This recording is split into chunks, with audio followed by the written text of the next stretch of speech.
Nós temos, ultimamente, na escola dominical e não só, trabalhado um pouco as cartas joaninas. Então, temos falado um pouco mais profundamente ainda sobre a primeira carta. Vamos continuar no domingo que vem. E vamos também entrar na segunda e na terceira carta. E eu sei que muitos de vocês têm acompanhado, muitos já leram este livro algumas vezes, e mais esta vez também.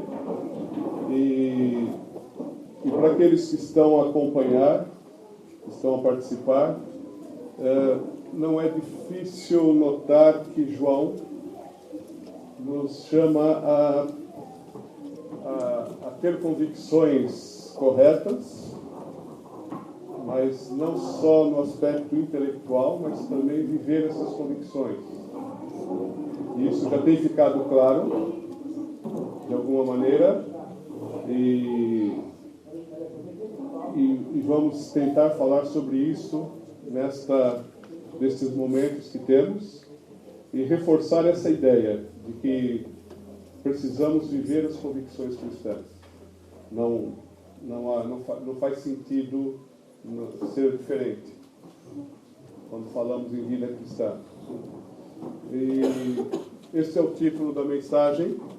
E o contraponto negativo disso foi um livro que eu quase li inteiro, mas que é O Cristão Ateu. E o autor, que se enquadrou nisso pelo menos um tempo da sua vida, ele diz que todo cristão, nós todos, corremos o risco de entrarmos nessa categoria que ele chama de cristão ateu, que sabe as coisas, mas não vive as coisas.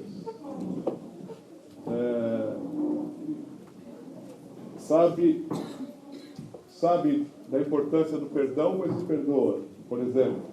Sabe que não deve falar mal pelas costas, mas continua a falar mal pelas costas. E coisas assim. Deixa eu ver o que mais que ele tem aqui. Sabe que Deus cuida das coisas, mas vive o tempo todo preocupado. Então, ele está a dar a ênfase negativa disto aqui. São cristãos que não vivem as convicções. Sabem as coisas, até sabem, mas não colocam em prática. E se nós olharmos para as cartas joaninas que estamos a estudar, verificamos João, de alguma maneira, a nos provocar a isso. Então, pode passar, por favor. Não é esse o texto base da pregação, mas João diz assim: sabemos que o conhecemos se obedecemos aos seus mandamentos. Aquele que diz, eu conheço, mas obedece aos seus mandamentos, é mentiroso, e a verdade não está nele. Então, ele está dizendo que tem que haver uma coerência de vida. Se eu tenho as convicções de um relacionamento com Deus, isso vai produzir algum fruto na minha vida, vai fazer a diferença na minha vida. A minha vida vai ser alterada. Eu vou colocar isso em prática. Há implicações para a vida, há mudança, há transformação, há obediência, há o desejo de agradar a Deus. Então é por isso que Tiago, num outro livro, nos adverte para sermos praticantes da palavra, não apenas ouvintes. Então essa questão de conhecer e viver, ter convicção certa e viver, estão intimamente ligadas, estão relacionadas. O próprio Tiago ainda vai um pouco mais longe. A fé sem as obras é morta, e sem aquela transformação de dentro para fora que afeta os outros, inclusivamente. Então,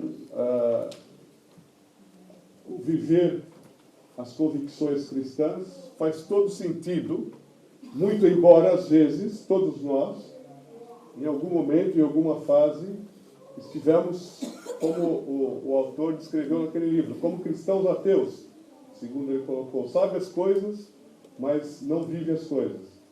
Então, João nos ajuda a voltar a isso, a viver as convicções cristãs, ou seja, aquilo que nós acreditamos tem implicações práticas, deve ter implicações práticas na nossa vida.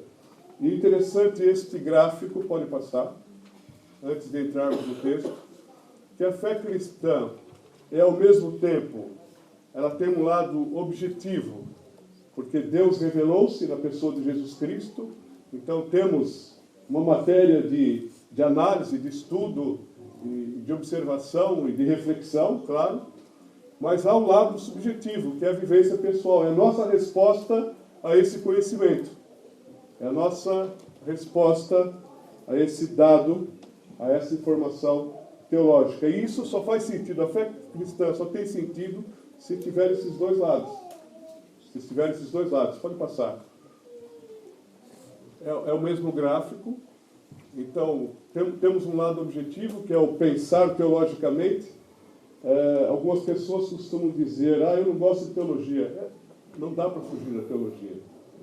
Não dá para fugir. Se estamos a falar de fé, o pensamento teológico existe. Ele pode ser fraco, pode ser pobre, pode ser errado, mas ele sempre vai existir. Sempre vai existir.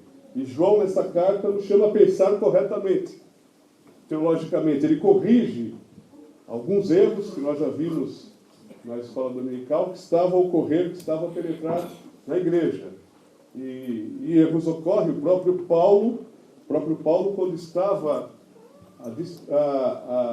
a se despedir dos líderes da igreja de Éfeso, ele falou, olha, tome cuidado, porque vão penetrar pessoas na igreja que vão procurar desviar o rebanho, ensinar, distorcer o ensino, distorcer a verdade. Então, por isso que nós temos que ter uma teologia sólida, porque a nossa vida, ela é conforme a nossa teologia. Mas temos que ter uma apropriação dessas verdades, dessas convicções. Temos que nos apropriarmos pessoalmente, temos que experimentarmos. Essa teologia tem que se transformar em atos na nossa vida. Nós vamos viver o que nós acreditamos. Então, essas duas coisas são simultâneas e só fazem sentido assim. Então, viver as convicções cristãs diz respeito a ter uma declaração de fé, ou ter um pensamento, uma reflexão teológica correta, mas isso implica mudança na nossa vida, implica uma resposta, uma reação, uma transformação, enfim, implicam atos, implica a experiência destas verdades que nós acreditamos. Isso tem que acontecer ao mesmo tempo. Existem perigos. Há o perigo de só haver uma reflexão teológica e ela virar uma simples investigação, um simples raciocínio intelectual. Corremos esse risco de ficarmos só nisso. Até os ateus podem fazer isso. Não precisa nem acreditar em Deus para ter uma reflexão teológica apenas. E também, por outro lado, corremos o risco de só darmos ênfase ao aspecto da experiência pessoal e deixar a fé entregue a si própria. E aí que ocorrem os desvios e os erros podemos nos afastar da verdade. Por isso que as duas coisas fazem parte da mesma coisa. A fé cristã engloba simultaneamente um lado objetivo, os dados, informações da revelação bíblica, e o lado subjetivo, a nossa experiência, a nossa resposta, como é que nós vivemos essas mesmas verdades. Esta é a fé cristã. E João nos ajuda a entendermos isso de alguma maneira e a termos uma coerência na nossa vida e na nossa fé, a integrar uma coisa à outra. Então agora eu gostaria nesta linha, de que nós abríssemos nossas Bíblias lá em 1 João, capítulo 5.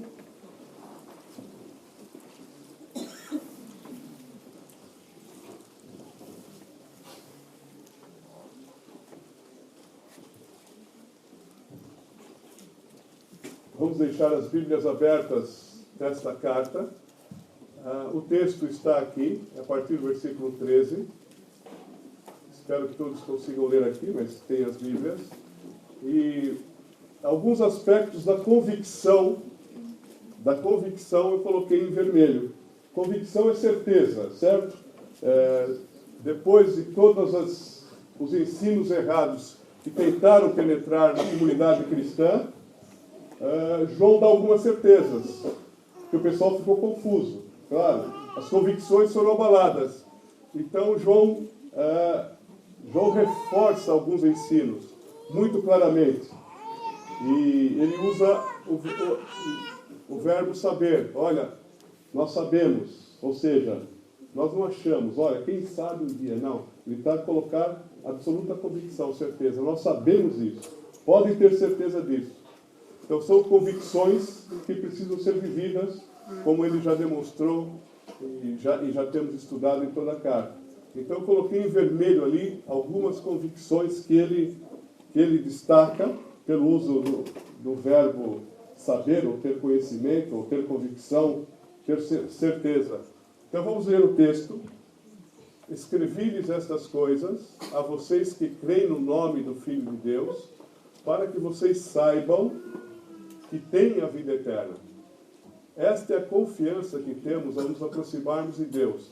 Se pedirmos alguma coisa de acordo com a sua vontade, Ele nos ouve. E se sabemos que Ele nos ouve em tudo o que pedimos, sabemos que temos o que dele pedimos. Se alguém vir seu irmão cometer pecado que não leva à morte, ore, e Deus lhe dará vida. Refiro-me àqueles cujo pecado não leva à morte. Há pecado que leva à morte, não estou dizendo que se deva orar por este. Toda injustiça é pecado, mas há pecado que não leva à morte. Sabemos que todo aquele que é nascido de Deus não está no pecado. Aquele que nasceu de Deus o protege, e o maligno não o atinge. Sabemos que somos de Deus e que o mundo todo está sob o poder do maligno. Sabemos também que o Filho de Deus veio e nos deu entendimento, para que conheçamos aquele que é o verdadeiro. E nós estamos naquele que é o verdadeiro, em seu Filho Jesus Cristo. Este é o verdadeiro Deus e a vida eterna. Filhinhos, guardem-se dos ídolos. Amém. Vamos orar mais uma vez?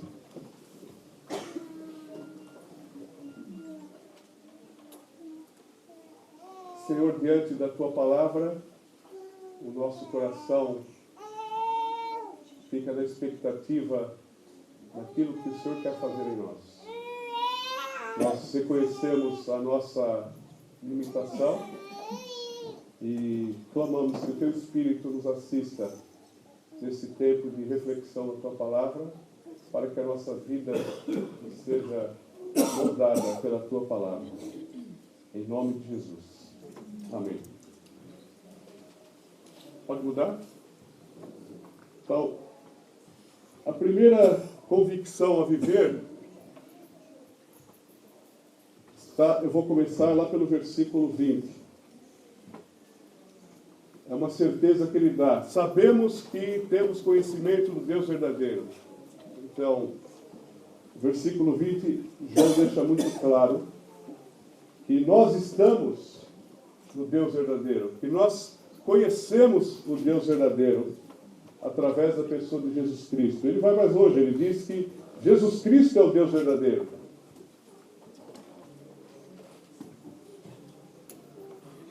Então, para que não haja dúvidas, face aos ensinos que estavam a ser introduzidos naquela igreja, desvios, certo? Como acontece até os dias de hoje. Então, João coloca essa convicção muito forte. Olha, nós sabemos, temos certeza que conhecemos e estamos no Deus verdadeiro. E se nós continuarmos a ler, ele fala em seu Filho Jesus Cristo. Esse é o verdadeiro Deus e a vida eterna. Então, Jesus Cristo é Deus. Estamos no Deus verdadeiro porque a nossa vida só tem sentido porque um dia nós reconhecemos o que Ele fez por nós na cruz e nos entregamos a Ele. A busca terminou. Quando encontramos Jesus, encontramos Deus e a busca terminou. Eu acho que eu já compartilhei com vocês aqui uma vez uma conversa com um amigo meu que seguia uma certa filosofia, e eu perguntei para ele, Paulo, o que ele queria com aquela filosofia, qual a intenção dele, o que eles buscavam, procuravam, e ele disse assim, olha, nós procuramos o que é verdadeiro. Estamos à procura da verdade ou do que é verdadeiro. E naquele momento eu tive que falar com ele com toda humildade, sem querer ser arrogante ou prepotente, ou seja lá o que for. Eu tive que falar, olha, Paulo, desculpe, mas eu já encontrei o que é verdadeiro. Eu já encontrei. Eu já encontrei Jesus Cristo. Ele mesmo se disse, eu sou o caminho, a verdade e a vida. Eu já conheço Deus. E isso não é privilégio só para mim. Mas as pessoas estão em busca da verdade ou do que é verdadeiro. As pessoas continuam em busca. Mas se calhar em lugares onde não vão encontrar a verdade ou o verdadeiro. E João nos dá essa confiança, essa certeza, essa convicção que precisa ser vivida. E nós conhecemos o verdadeiro. Conhecemos a Deus. Não é privilégio só nosso. Isso é graça que nós recebemos e está disponível para todos que quiserem. Porque Deus se revelou em Jesus Cristo para todos. Para todos. E isso tem implicações na nossa vida. O conhecimento de Deus tem implicações na nossa vida. E nós vimos nessa carta que Deus é amor. Se Ele é amor, nós devemos estender esse amor às pessoas à nossa volta. Certo? Nós vimos nessa carta claramente isso. Não dá para saber que Deus é amor, falarmos que conhecemos a Deus e não praticamos esse amor. Então, por isso temos de viver as convicções cristãs. Nós vimos nessa carta que Deus é luz. Então, se Deus é luz, nós vamos andar na luz, certo? Viver como filhos da luz. Então, há implicações na nossa vida. Então, as convicções cristãs são para ser vividas, experimentadas. Tem implicações na nossa vida. Se nós conhecemos o Deus verdadeiro, vamos viver em reverência a Ele. Vamos dedicar toda a nossa vida a Ele. Estamos a falar ao Deus Criador do Universo. Ao único Deus, Todo-Poderoso. Nós ficamos tão acostumados com isso que parece que isso já não perdeu a importância na nossa vida. Ficou algo muito banal, comum. Estamos a falar do Deus do Universo. Vamos viver em gratidão. Vamos procurar um relacionamento profundo com Ele. O texto diz que nós estamos nele. Estar nele é ter um relacionamento íntimo, profundo. Buscar a sua face, a sua vontade, conhecer o que Ele quer através da sua palavra. Isso tem implicações na nossa vida. Tem implicações profundas na nossa vida. Obedecê-lo em tudo. Fazer da nossa vida um culto, como já falamos aqui, um culto a Ele. Onde quer que estejamos. Juntos também. Então essa é a primeira convicção que precisamos viver. Tem implicações na nossa vida. Nós conhecemos o Deus verdadeiro. E o Deus verdadeiro é Jesus Cristo, nosso Senhor e Salvador. E isso, tendo essas convicções, nos protege. Essas convicções nos protegem de erros. E há muitos erros. Pessoas que, por exemplo, falam que Jesus Cristo não é Deus. Há religiões aí que ensinam coisas diferentes a respeito de Jesus. Mas quando nós temos a convicção, teologia certa, a reflexão correta, nós podemos afirmar, não, Jesus Cristo é o próprio Deus, que se revelou, que veio até nós, que veio habitar entre nós. Deus conosco, Emmanuel, que morreu, pagou o preço dos nossos pecados lá na cruz, foi sepultado, mas ressuscitou, que está vivo. Então estamos também protegidos dos desvios E existem muitos, e vão continuar existindo. E João nos alerta para isso. E nos dá convicções da verdade, e essa verdade tem implicações na nossa vida. A segunda convicção. Agora vou voltar para o versículo 13. É que nós temos a vida eterna. Nós temos a vida eterna. Versículo 13 diz assim: escrevi-lhes estas coisas a vocês que creem no nome do Filho de Deus, para que vocês saibam, então está aí a certeza, para que vocês saibam que têm a vida eterna. Essa é a vida eterna. Quem crê em Jesus Cristo tem a vida eterna. E esta é uma verdade que não pode se afastar de nós e nunca